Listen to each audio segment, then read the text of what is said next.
الرحيم الحمد لله رب العالمين وأفضل الصلاة وأتم التسليم على سيدنا رسول الله وعلى آله وصحبه وسلم أجمعين. Okay, so today is interesting because you can't see me, but hopefully the voice is loud and clear. We're going to continue from verse number 40. Tafsir Surah Yusuf, Dreams Come True. We're at verse 40, inshallah. Okay, so great. You do have the screen that you can see, so that's actually almost as good as having a screen. Okay, so verse 40, بعد أعوذ بالله من الشيطان الرجيم ما تعبدون من دونه ما, you do not, تعبدون, are worshipping, min, from, dunihi, other than him, illa, except, asma, names, سميتموها, that you yourselves have fabricated or come up with these names, antum, all of you, wa, and aba'ukum, your forefathers, ma, not, anzala, revealed, Allah has not revealed, biha, with regards to it, yani the names, min, from, sultan, any authority or any sanction. In al-hukmu, indeed the hukm or the judgment, illa, except lillah, for Allah. Amara, he commanded, Allah, that you not, ta'budu, worship, illa, except iyahu, except him. Dhalika, that, ad-din, the deen or the religion, al-qayyim, the upright religion. Walakin, but, wa means and, but walakin is translated as but, akthara, most, annas, people, la, don't, ya'lamun, don't know. So if you recall, we had left off with Yusuf alayhi salam is in prison and his two companions are asking him about the interpretation of certain dreams. And he says to them, yes, I'm going to give you the interpretation of these dreams, but I just want to talk to you about something. So he takes advantage of the fact that he has their attention, that they've now come to him. They're the ones that have approached him. And so when he gets that attentive, receptive ear, he takes advantage of that opportunity and starts speaking to them about the absurdity of associating partners with Allah subhanahu wa ta'ala. And why is it absurd is because you're really just worshiping random names. They have no reality. You and your forefathers just came up with those names. They don't exist. They don't have an existence. They don't have a reality. They're a mere concoction of your minds. It's just like coming up with the name of something, it's coming up with any random name like Zhang, for example. If I make up this name Zhang and this person does not exist, the structure does not exist, the place does not exist, right? And I start telling you about Zhang and it starts getting transferred to my children and my grandchildren, and it spreads in society. And, people believe fully that there was something, someone, some revered figure or idol worthy of worship that was named Zhang. And it was actually a mere concoction, a fabrication of that came from someone at some point back in time, right? And it just got passed on. So, it's completely absurd to take something that has no reality as a God and expect help from it. And he further strengthens his argument by saying that Allah has set no authority whatsoever with regards to these idols you're worshiping, which are mere names. There's no proof with regards to their existence. It's all made up stuff and enjoys no sanction whatsoever from Allah subhanahu wa ta'ala. In al-hukmu illa lillah. The hukm, the decision, the real power, the real authority regarding life and death rests only with Allah subhanahu wa ta'ala. Regarding health and wealth rests only with Allah subhanahu wa ta'ala. Rain and rizq and everything else, only Allah subhanahu wa ta'ala has the power to decide. And no one else does, no one else exists and has can have such power, right?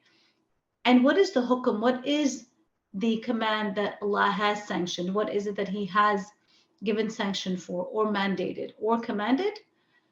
Allah ta'budu illa iyyah, right? That you not worship except Him, right? That is what He has sanctioned or authorized or commanded. That is the upright, correct deen, but most people don't know. The revealed evidence is for worshiping one God And the fabrications are what speak about false gods. But the reality is that we are not even supposed to acknowledge such fabrications, let alone actually engaging in worship of them. Allah is the complete authority and domain and command with regard to worship. No one else can speak in matters of worship, which is why bid'ah or innovation in Islam is so serious. It's because you come up with an act of worship that Allah has not sanctioned, that has not come from Him, that has not come from the authentic Sunnah.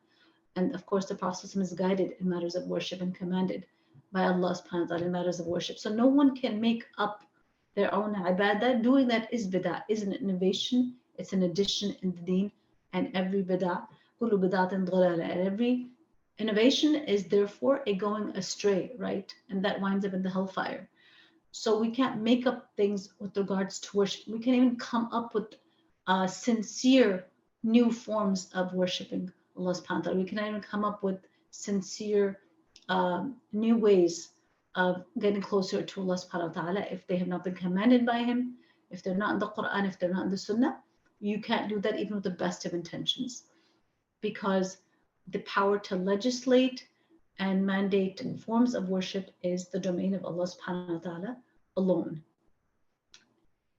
And hukum in general, decision making power, or the power to decide and to make decisions in this life and the next, ultimately belongs to Allah subhanahu wa ta'ala alone. How we worship, what our deen is going to look like, what our fate is, what our faith is supposed to be that is pleasing to Allah subhanahu wa ta'ala, all of this is in the hands of the Creator alone.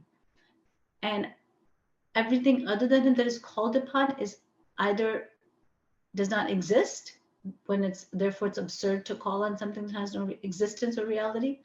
Number two, if they do exist, things that are called upon like angels or saints, well, remember, ultimately they themselves are completely dependent creatures, right?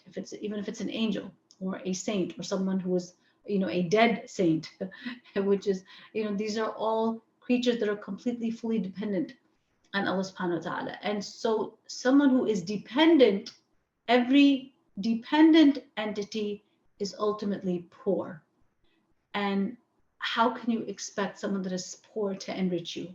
How can you expect someone who's dependent to? How can you depend on someone who's dependent and depend on them to fulfill your needs? ذَلِكَ الدِّينُ الْقَيِّمُ. So this is the correct understanding. This is the correct deen. This is the correct upright deen. This is the correct way of life. But أَكْثَرَ النَّاسِ لَا يَعْلَمُونَ. But most people just don't know the reality of matters. Otherwise, most people would be upon tawheed.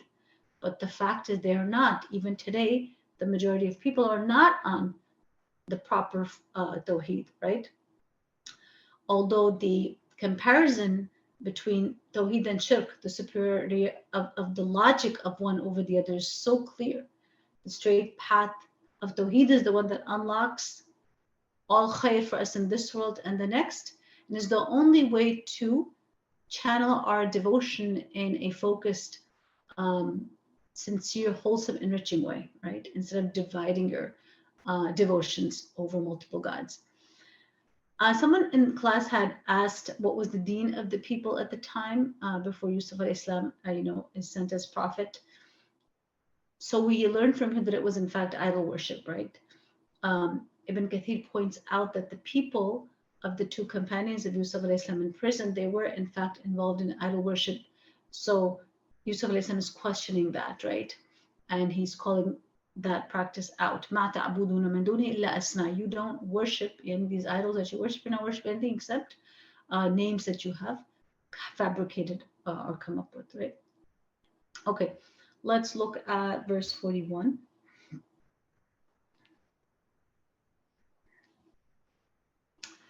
Ya صاحب السجن, O my two companions of the prison. Amma, as for one of you, أحدكما, Amma is as for أحدكما, one of you. فيسقي, so he shall give to drink ربه, to his master, he shall give drink to his master. خمرة, actually wine. So yasqi is from the word that's related to siqaya, which saqi is one who gives others to drink. So literally, so he shall give drink to his master, khamra, and that drink shall be wine. Okay.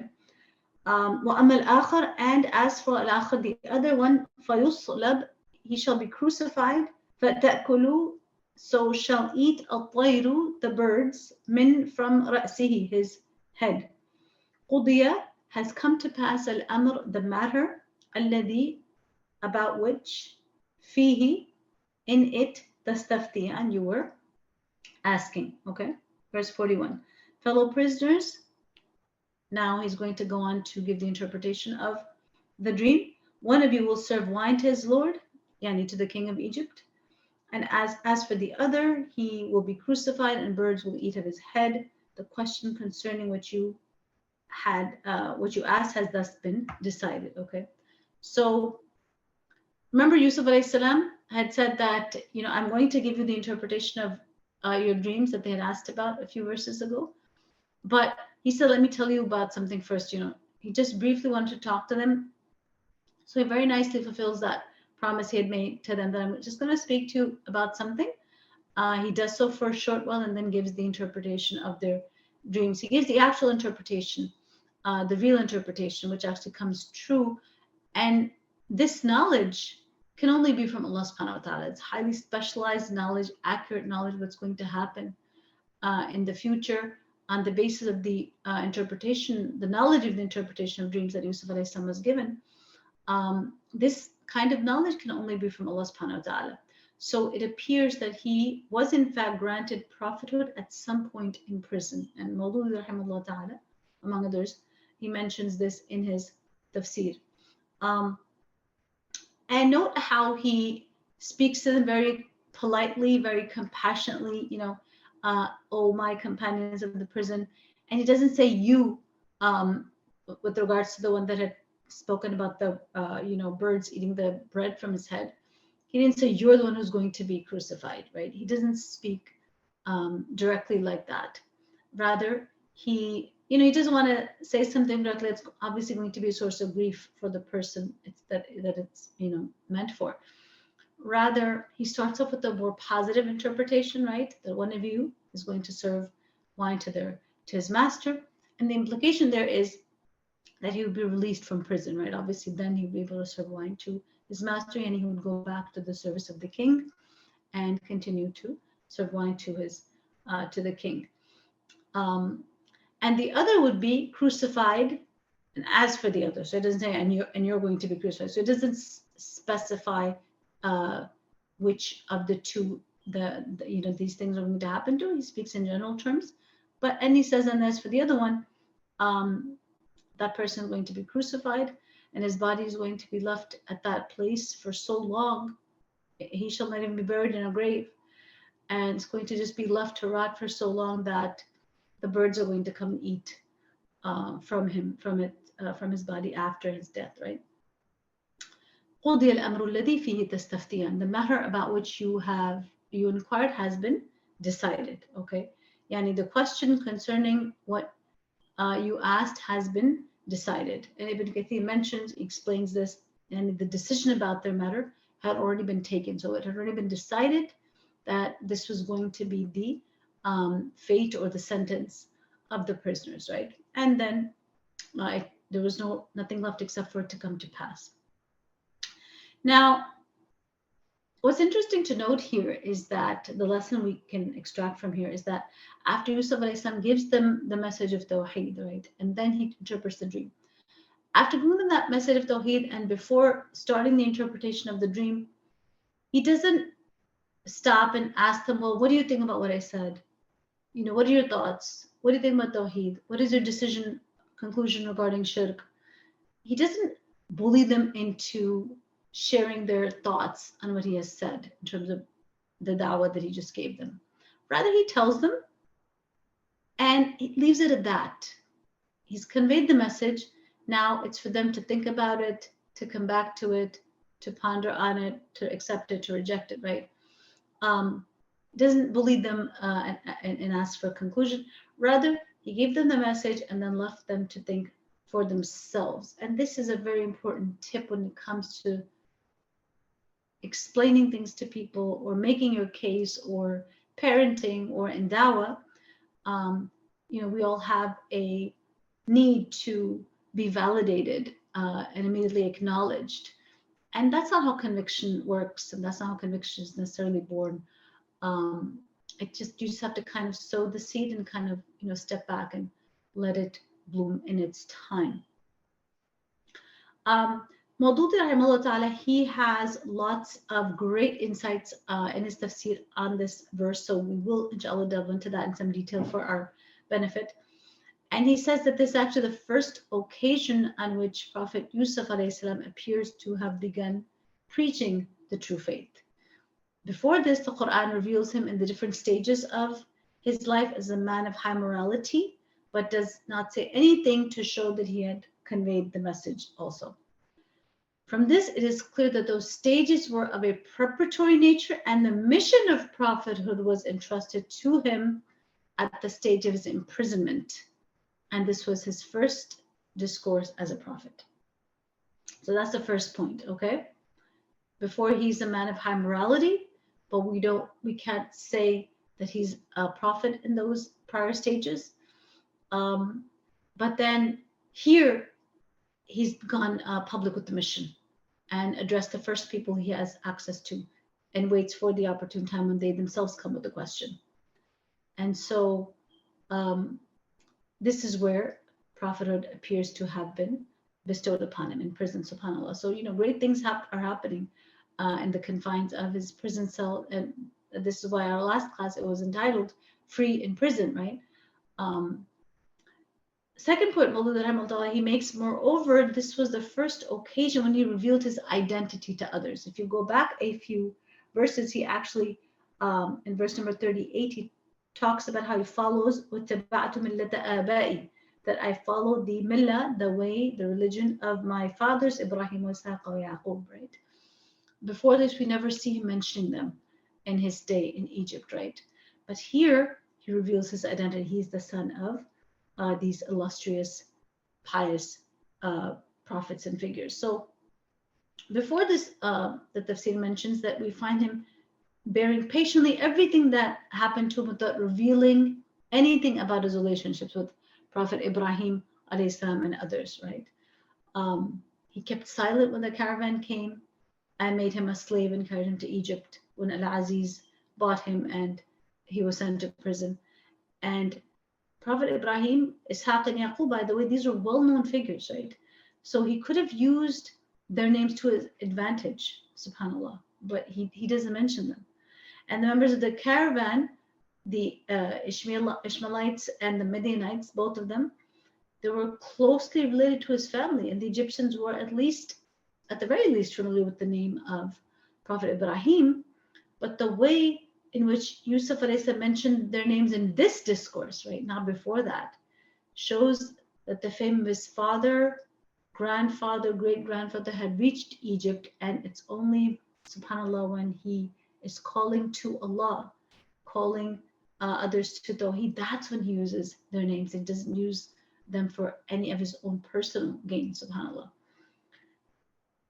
He did not use their names on any of the critical occasions to save himself from the plight that he was placed into.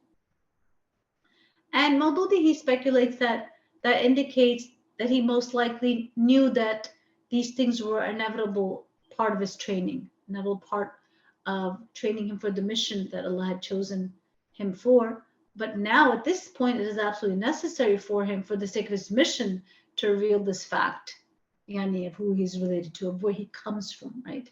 In order to show that he's not presenting any new faith, but the same faith that was preached by Prophets Ibrahim and Ishaq and Yaqub alayhi salam. This was necessary because the message demanded that it should not be presented with the claim that it was a new or novel thing, but that it was the same universal, eternal truth that has always been presented by those who bear that message, right? So subhanAllah, you see the completely selfless nature of Yusuf alayhi salam.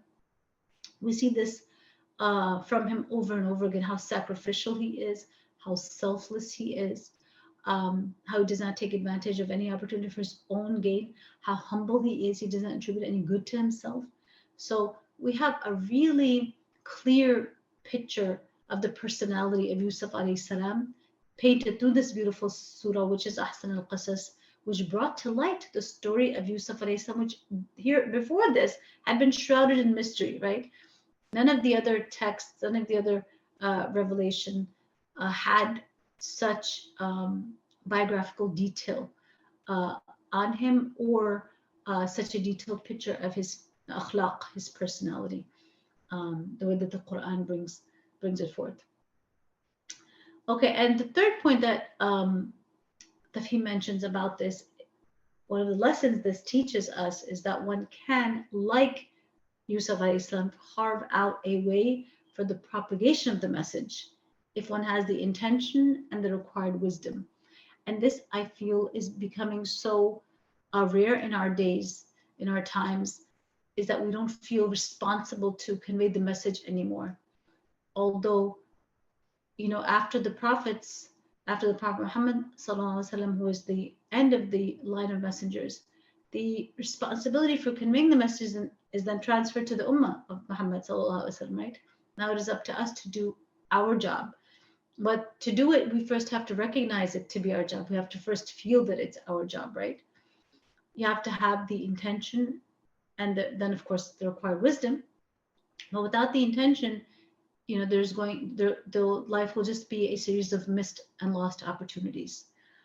Why not increase your reward? If you teach someone something good and you become the reason for them adopting and practicing that good, you get the reward for that good as long as that person does it, without, of course, decreasing the reward. So why get the reward only for your prayer, only for your ibadah, only for your Quran, when you can guide so many others to the same thing? And this is a way for you to make not money, but hasanat even as you sleep, right? If you teach someone Quran, if you encourage someone to pray, to memorize Quran, to do anything good, and they're doing it at some point, and you may be sleeping at that time, you're making money, and you're making hasanat, right? The currency of the akhirah, while you sleep. And this is like one of the ideal ways of investing, right? From a dunyawi perspective, you want to be able to make money in a way that is constant, even when you're not working, right? To have such a flow of revenue, a source of flow of income coming in, that your money is making itself, increasing on its own without you even necessarily working for it every wakeful moment, or even as you sleep, subhanAllah. And so this is such a great way. Why be content with lesser reward when you can have greater reward, right? That's not how a Muslim thinks. A Muslim, the Rasul taught us to ask for al-firdaus, not just for any Jannah, right? To ask for al-firdaus, al-ala. So,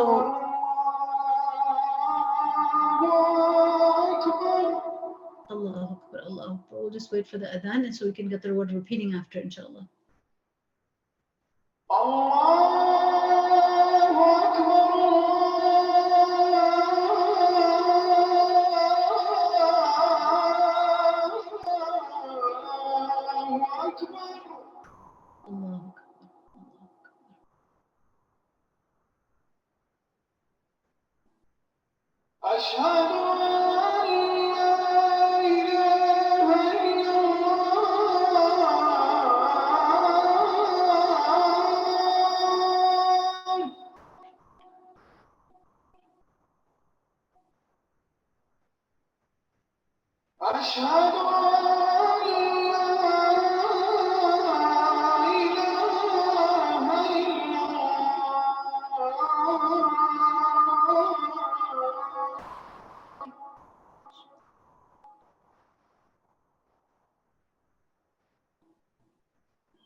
والصلاة القائمة آت محمد الوسيلة والفضيلة وابعثه مقاما محمودا الذي وعدته إنك لا تخلف الميعاد. Okay. I believe the video option is working now. If Aisha, if you like, you can check that. Okay. So back to, can everybody hear me?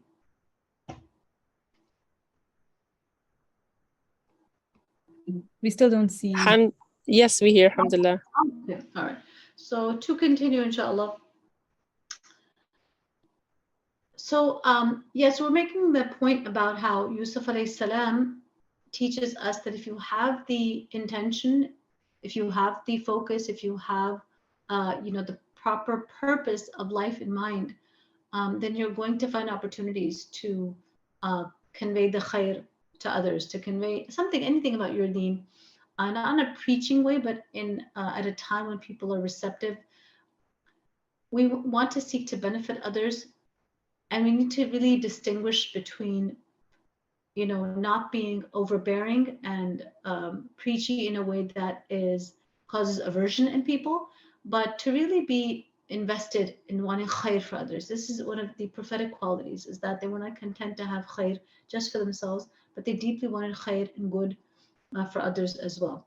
So after the two prisoners, paid their homage to, give their respects to Yusuf alayhi salam, we see they ask him to interpret their dreams.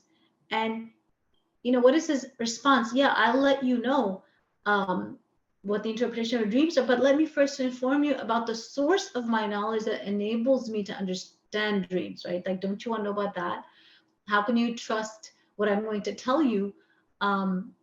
Yes, they had seen him to be of the Muhsineen, but you also want to know where you're getting your knowledge from, right? So he really takes advantage of that request in a really intelligent way. And so you can always turn the conversation in the direction that, serves the deen, that serves the message. But if you don't have that intention, if you don't have that purpose, if you don't feel responsible for conveying and sharing the beauty that you yourself are upon, the deen that you're upon, then life will just be a series of lost and missed opportunities. And again, as the fee mentions, one must be on his guard to discriminate between the right use of an opportunity by a wise person from the crude propagation, in a foolish, uncultured, unappealing way, right? Who tries to thrust the message into the ears of unwilling listeners, right? And you just create aversion. And I really like the example of everyone likes chocolate, but no one likes it thrust down their throats, right? It would make you start hating chocolate if someone actually forced it down your throat, right? So it's not that the chocolate is not delicious and something you like or love or crave anyway, but no one likes, that manner of having something forced upon you. So much wisdom in these words from Maududi rahimahullah ta'ala. And he actually adds two more points that we'll mention from him. Number 4, this also teaches the right procedure that should be followed in presenting the message. Prophet Yusuf does not present at the very start the details of the creed and regulations of the faith, but the most fundamental thing that distinguishes a believer from a non-believer, the distinction between Tawheed and Shirk. So it's really important to know your audience and tackle the most foundational aspects first, the main things first. You're not to delve into details, but to tell them the main difference, and upon that rests the salvation of the human being, right? To be upon Tawheed and to not be upon Shirk. So he presents it in such a rational manner as cannot fail to convince any person of common sense, and his argument must have impressed deeply on the minds of the two slaves. Which is better, various gods or the one all-powerful, irresistible Allah? They knew the two companions in the prison knew from their personal experience that it was much better to serve one master than a number of masters. It was far better to serve the one Lord of the universe than the many servants of that Lord, right? And note how Yusuf did not invite them directly to accept his faith and discard your faith. He just very wisely draws their attention to this logic of serving one versus serving many. What is better? And then drawing their attention to look at Allah's bounty upon us all, upon all of mankind, that he did not make us servants to anyone other than himself, right? Yet people are not grateful for this great honor that he has conferred upon them. Isn't it a great honor that Allah would want you for himself rather than have your devotions scattered among human beings that are like yourself? SubhanAllah. What an honoring of Bani Adam, of the children of Adam alayhi salam, right? And SubhanAllah, it is also noteworthy, he goes on to say that his criteria of the faith of his addressees is based on wisdom. There's no bitterness in it. There's no taunting. There's no sarcasm, right? He's not denigrating them in any way. But he's just saying, the gods you call, the God of wealth, or the God of health, or prosperity, or rizq, basically, they're just names. They have no reality behind them. The real owner is the supreme God, the supreme creator of everything. There's no authority for what you are worshiping. He has all the power reserved unto himself. All power is with him, therefore all right and authority is also with him. He's the one who can tell us how to worship, right? And the commandment is Allah ta'budu illa iyah, not worship anyone other than him, right? And so subhanAllah, there's so many lessons that you can infer from this. The last thing he mentions it may also be inferred from this discourse that Yusuf alayhi salam must have made full use of this opportunity of a decade for the propagation of the message. Some people think that was the only time he extended the invitation to the message, but Maudud rahimahullah ta'ala believes that it's wrong. He says that it is absurd to imagine that a prophet could have been neglectful of his mission for such a long period. And number two, it cannot be imagined that the person who availed himself of the opportunity when two men approached him for the interpretation of their dreams could ever have passed a decade of imprisonment without propagating the message entrusted to him by his Lord. So Maudud rahimahullah ta'ala, he believes that this could not have been the only time that he did it. It's the first time we hear about it, of his public, declaration or public call to Dawah. It's the first time we hear about it in Surah Yusuf, but that doesn't necessarily mean that he never spoke about it for all the years that he was in prison. Wallahu ta'ala alam. Okay, let's look at verse 42. وقال, and said, للذي, yani Yusuf alayhi salam said, lam is to alladhi, the one, and he said, and Yusuf alayhi salam said to the one, dhanna, he thought, or he was convinced, annahu, that he, najin, is going to be saved, minhuma, from the two of them, from among the two prisoners. Udhkurni, mention me, inda, with or to rabbik. Rabb, we use it for Lord, right? But here it means master. Rabbik, it also means master. So mention me to your Lord. This is what Yusuf says to the one who he thinks is going to be released from prison. But ansahu, so was made to forget ash-shaytan. So shaitan made him forget dhikra, mentioning, mentioning Yusuf alayhi salam, rabbihi, to his master. Falabitha, and so he remained, so Yusuf alayhi salam remained, fi, in as-sijn, the prison, bid'a, a few sinin, years, few or several years. Generally, bid'a refers to 3 to 9 years, so a few to several years, maybe one way to understand that. So this is verse 42, and Joseph said to the one of the two prisoners who he knew would be set free, mention me in your Lord's presence. But Shaitan caused him to forget mentioning this to his Lord, and so Yusuf languished in prison for several years. Okay. So he mentions this privately to this person, or discreetly, right, to the person that he thought was going to get released. Obviously, he was very sensitive to the other one who had a very different dream interpretation, right? So Aziz was the one who had sent Yusuf to prison, right? He was the prime minister, but there was a person above the prime minister, that was the king himself, right? And so he discreetly, tells that the other one, the one who thinks is going to be released, mention me to your lord, mention me to your king, to your master, mention my case. And of course, he's sensitive, does it privately, so these others' suspicion about being crucified would not intensify further. What's interesting here to note is the word dhanna, وَقَالَ لِلَّذِي ظَنَّ. Now, the word one in Arabic has two meanings, and sometimes it's interesting to note the same word in Arabic has opposite meanings. Okay, this is one such case. So, example, the meaning of the word one is something that you assume, an assumption, a presumption, your estimation, your educated guess. Okay, so something that you assume, you think likely. And another meaning of one is yaqeen, or conviction, something you are certain of, something you are sure of. Okay, so those are quite different meanings, right? But here, when you have the word one followed by anna, right? You see on your screen, قَالَ الَّذِي ظَنَّ أَنَّهُ. So after dhanna, you have an, right? Or anna, rather, right? So when this follows the word dhanna, as you have here, then dhanna means yaqeen, or conviction, to know for sure, to know with certainty. So Yusuf alayhi salam says to the one who he knows for certain will be released, mention me to your lord, right? To your king. So what happens, subhanAllah, is the person who's released forgets to mention Yusuf alayhi salam to his lord.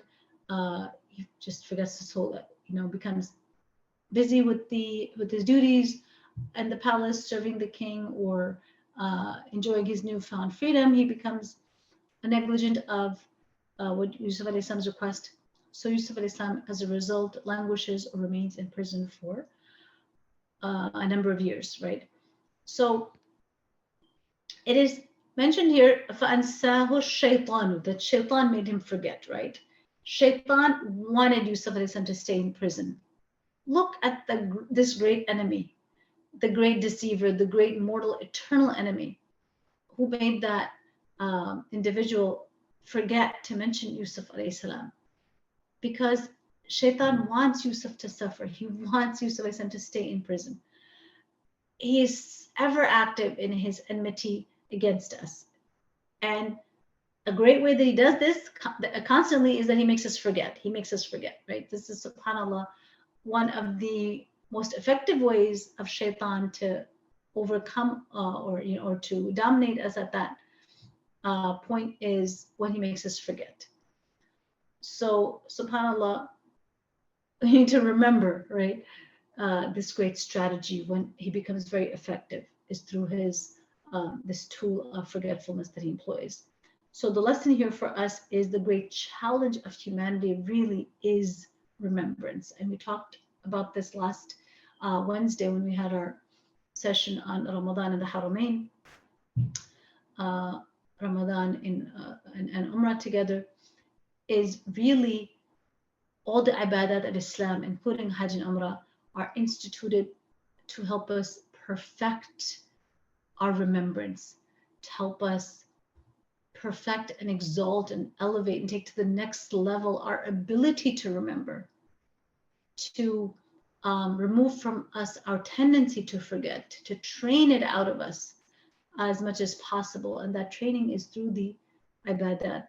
They're all designed to make you remember. And so whoever we had mentioned masters remembrance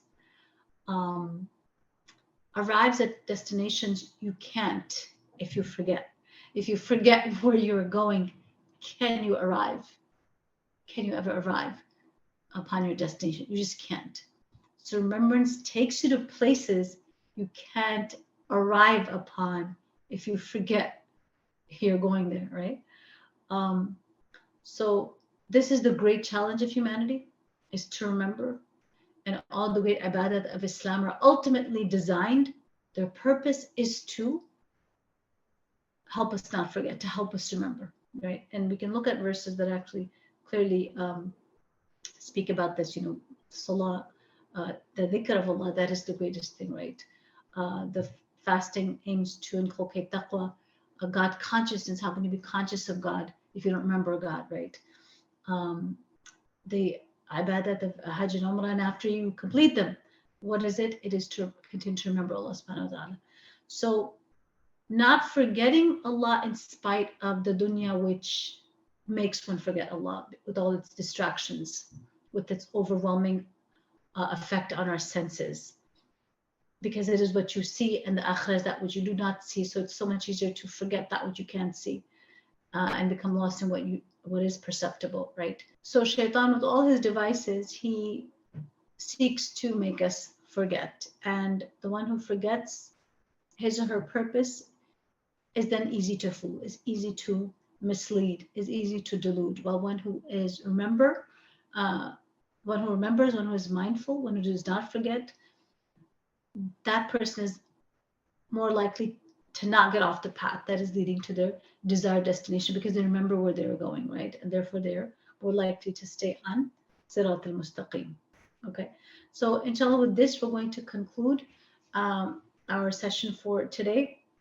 We'll continue off with the recap of this point from verse 42, inshallah, and continue the rest of our lesson tomorrow. Jazakumullah khairan for your patience with this technical difficulties. I will try to get it sorted out by tomorrow, inshallah. Jazakumullah khairan. Subhanaka wa bihamdika la ilaha illa anta nastaghfiruka wa natubu ilayk. Assalamu alaikum wa rahmatullahi wa barakatuh. وعليكم السلام ورحمة الله وبركاته. جزاك الله خيرا.